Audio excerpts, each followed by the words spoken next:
ఎందుకంటే జగన్మోహన్ రెడ్డి గారు ఆయన 5 సంవత్సరాలు అధికారంలో ఉన్నప్పుడు ఎప్పుడో అప్పుడు అడప ఎప్పుడైనా ఒకసారి వస్తే 144 సెక్షన్లు, ఎక్కడ చూసినా బ్యారికేడ్లు, ఎక్కడ చూసినా సరే మరి ఆయన పచ్చని చెట్లు కూడా నరికేసి పరదాల మాటున వచ్చేటువంటి పరిస్థితి మీరందరూ కూడా చూసేవారు. ఆఖరికి మహిళలు పాప బ్లాక్ కలర్ చున్నీలు వేసుకుంటే ఆ చున్నీలు కూడా ఇక్కడ నర్సాపురం ఒకసారి మీటింగ్ వస్తే ఆడపిల్లలు కొంతమంది పంజాబీ డ్రెస్ వేసుకుని బ్లాక్ చున్నీ వేసుకుంటే ఆ చున్నీ చూసి కూడా భయపడిపోయేవారు. అంటే బ్లాక్ చున్నీ పెట్టుకుంటే నిరసన తెలియజేస్తారేమో అని పాపం ఆడపిల్లలదే బ్లాక్ చున్నీ కూడా తీసేస్తేనే కానీ లోపలికి మీటింగ్ లోకి అడుగు పెట్టనిచ్చేవారు కాదు.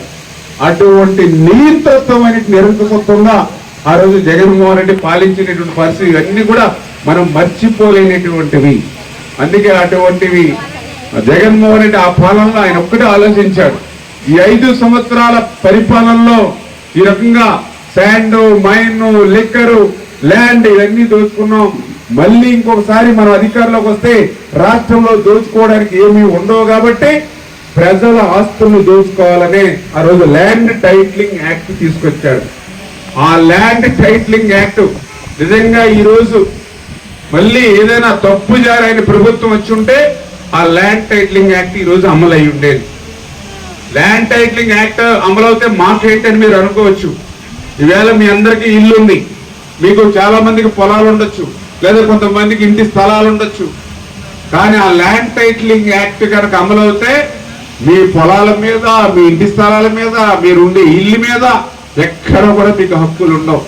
అన్ని హక్కులు కూడా ఏదైతే తాను పెట్టినటువంటి మండల అధికారి ఒకటి పెడతారో ఆ మండల అధికారికే హక్కులు ఇస్తారు. మీరు అమ్మాలన్నా, కొనాలన్నా, తాకట్టు పెట్టాలన్నా ఆ అధికారి అనుమతి తీసుకోవాలి. అధికారి ఎవరు చెప్తే ఇస్తాడు? మళ్ళీ ఆ రోజు ఉన్నటువంటి ఎమ్మెల్యే, ఎంపీ చెప్తే ఇస్తాడు. ఒకవేళ మీ పొలం కానీ మీ భూమి కానీ నాది అని చెప్పి ఏమన్నా వైఎస్ఆర్సీపీ నాయకులు ఇక్కడ క్లెయిమ్ చేస్తే మీరు మళ్ళీ ఇక్కడ క్రింది స్థాయి కోర్టులకు వెళ్ళడానికి కూడా లేదు. డైరెక్ట్ గా హైకోర్టుకి వెళ్తేనే కానీ మళ్ళీ మీ పొలం కానీ మీ ల్యాండ్ కానీ మీ దగ్గరికి వచ్చేటువంటి పరిస్థితి ఉండదు. ఎవరైనా అబ్జెక్షన్ పెట్టినట్టు 2 సంవత్సరాల వరకు మీకు తెలియకుండా పోతే, మీరు అబ్జెక్షన్ పెట్టిన విషయాన్ని మీరు తెలుసుకోకపోతే అది 2 సంవత్సరాల తర్వాత మీ నుంచి అబ్జెక్షన్ లేకపోతే ఆటోమేటిక్ గా మీ దస్తావేజులున్నా, మీ పాస్బుక్లున్నా మీ యొక్క ఆస్తి అంతా కూడా అతను పరమైపోతుంది. చాలా దారుణమైనటువంటి చట్టం. బ్రిటిష్ వాళ్ళు కూడా తీసుకురానిటువంటి ల్యాండ్ టైటిలింగ్ యాక్ట్ ని జగన్మోహన్ రెడ్డి తెచ్చి తప్పు జారి మళ్ళీ ఈ రోజు కనుక పదవిలో ఉండుంటే ఈ రోజు మన ఆస్తులకు కూడా మనకు గ్యారెంటీ లేనిటువంటి పరిస్థితి. కానీ ఈ రోజు అదృష్టవశాత్తు మీ ఆశీర్వాదంతో వచ్చినటువంటి ఈ ప్రజా ప్రభుత్వం ఆ ల్యాండ్ టైటిలింగ్ యాక్ట్ ని రద్దు చేసి ఇవాళ మీ ఆస్తులు మేము కాపాడాం. ఎందుకంటే మీ అందరికీ తెలుసు, మన పాస్బుక్ల మీద ఆయన ఫోటో, మన డాక్యుమెంట్స్ మీద ఆయన ఫోటో, మన సరిహద్దు పొలాలు ఏవైతున్నా సరిహద్దు రాళ్ల మీద ఆయన ఫోటో.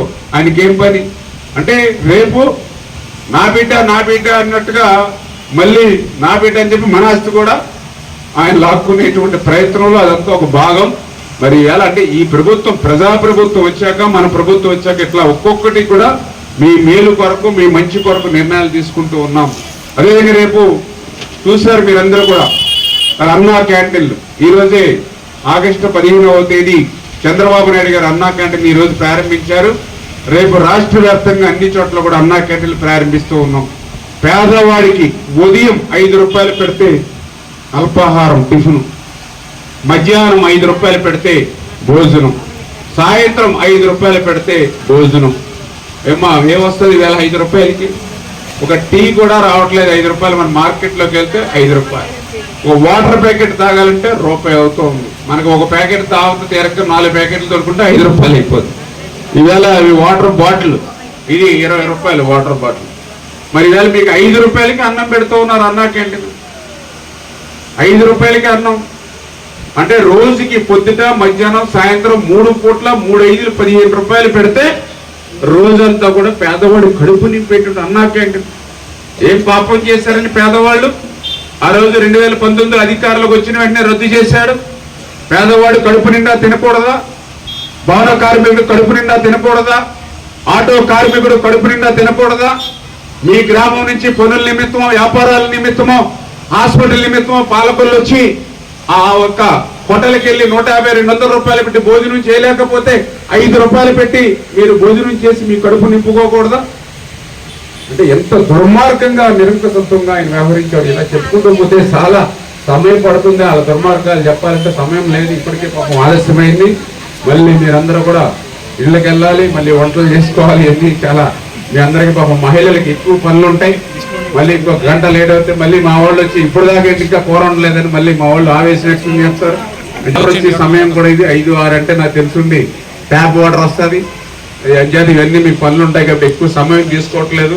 ఖచ్చితంగా ఇవన్నీ కూడా మీ అందరికీ తెలుసు. చేత వీటన్నింటినీ కూడా ఆలోచించి ఏదైతే పని చేసేటువంటి ప్రభుత్వం మీరు ఆశీర్వదించారు, భవిష్యత్తులో కూడా మీ యొక్క రుణం తీసుకునే విధంగానే మేము అందరం కూడా పనిచేస్తామని చెప్పి మరొక్కసారి మీ అందరికీ కూడా తెలియజేసుకుంటూ సెలవు తీసుకుంటాం. థాంక్యూ.